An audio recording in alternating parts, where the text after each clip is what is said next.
Hi all, so my name is Danny. This is my YouTube channel. It's called Daddy Boy Talks. This is my second video.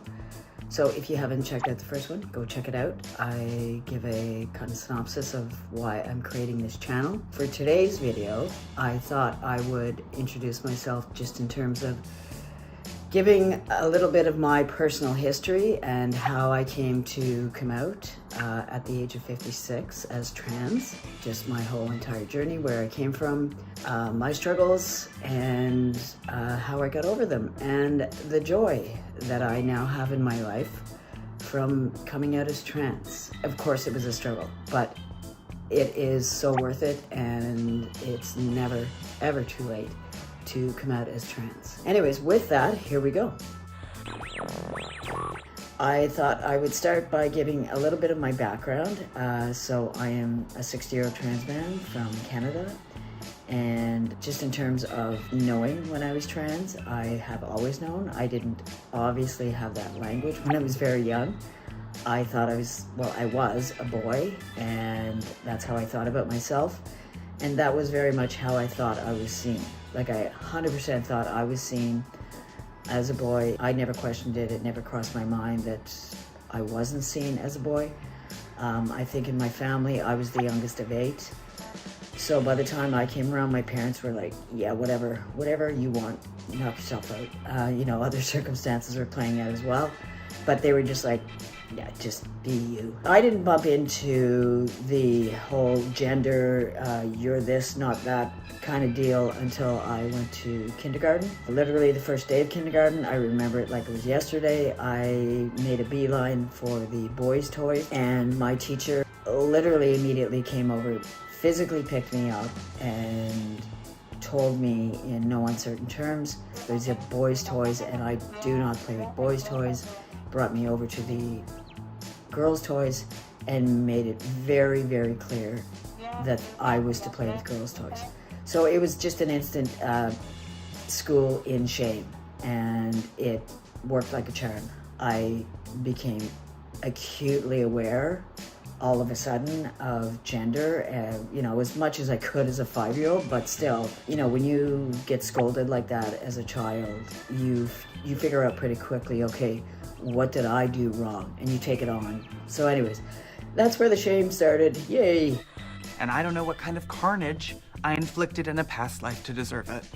I must have been Dracula or a spin instructor. I was born in 1963, so we're talking about the 60s, 70s, and early 80s. I lived in a very small town, so coming out as anything queer was just absolutely not a possibility. So the second I could leave home and go somewhere else to go to school, I went to Sudbury. It was a revelation for me, but in the big scheme of things, it really wasn't that queer positive. But anyways, I came out in Sudbury, Ontario in 1985. And it was a huge, huge, huge freedom. It felt awesome, but it never felt right. It wasn't who I was. But it was a lot better than being straight. I spent, I would say, the next, 1986 to 2011 in relationships, establishing a career. Both my parents died in that period. I got married. Marriage broke down. And throughout that time, I also, because I was still hiding who I was carrying a lot of anxiety and a lot of depression around.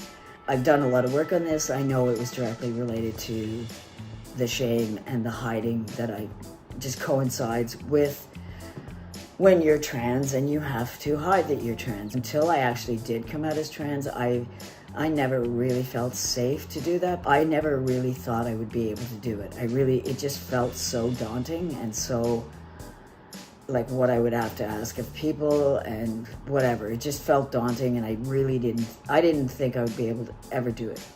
Developing the anxiety and depression that I did, I crashed and burned 3 separate times. I won't go into too much detail of that yet, but in doing that, I landed at a place called CAMH, and it's Center for Addiction and Mental Health here in Toronto. The first time I went there was in 2008, and I have been a member ever since. I love CAMH. I realized that CAMH has problems. It's grown in size, like it's really, really big agency. So any agency like that is going to have problems. In terms of being queer, in terms of being trans, I have always felt very seen and supported and encouraged. Now, I'm not saying that's everyone's experience, but I really had a good experience. So CAMH was the reason that I was able to find my way to the starting line of actually coming out as trans. I guess a few years, about 3 or 4 years before I actually came out in 2020, I started exploring it more with my family and friends. They were all very, very encouraging. And then in 2018, I had probably one of my last biggest crashes and burns, and I was referred by my doctor to a psychiatrist. This psychiatrist was a woman, she was a lesbian, and she was very, very involved with the gender identity clinic at CAMH. I had not at that point been involved in the gender identity clinic. I was very much part of the queer, it was called the Rainbow program at the time. With this psychiatrist, I worked with her for 3.5 years. I would say that she was very much responsible for assisting me to exploring the possibility that I was in fact a trans man, but more importantly, that I had every right to inhabit this space. Shame had convinced me that living my truth, living as a trans man, was just not possible, that I didn't have the right to take up that space. I fully attribute the fact that I'm older, that I got that message in even more punitive and shaming way, probably. 60s and 70s was not kind to queer people of any sort, and trans people were just like an abomination, which is what the political right is trying to do to us now. But anyways, in working with this psychiatrist, she very slowly but very kindly walked me through that I was very likely a trans man, and that was perfectly awesome, and that it was very common, and it didn't make me a freak. And even with my age, transitioning was never not an option. Never not an option. Transitioning is always an option. When I would explore this and then look at the feelings I felt around the possibility of transitioning, oh my God, it was so exciting. It was so fulfilling. I felt so happy. I felt like I was coming home to who I actually and truly had been all my life.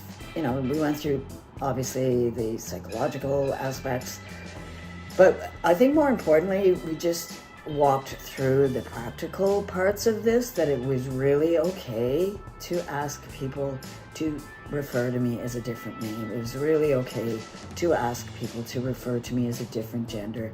That was my right. This was possible, and that, I cannot tell you the happiness that I got from that, realizing that, coming to that, and then actually starting it. Even though it was terrifying, there's no doubt, it was absolutely terrifying, but it was exhilarating at the same time. Like I finally was coming home to who I am.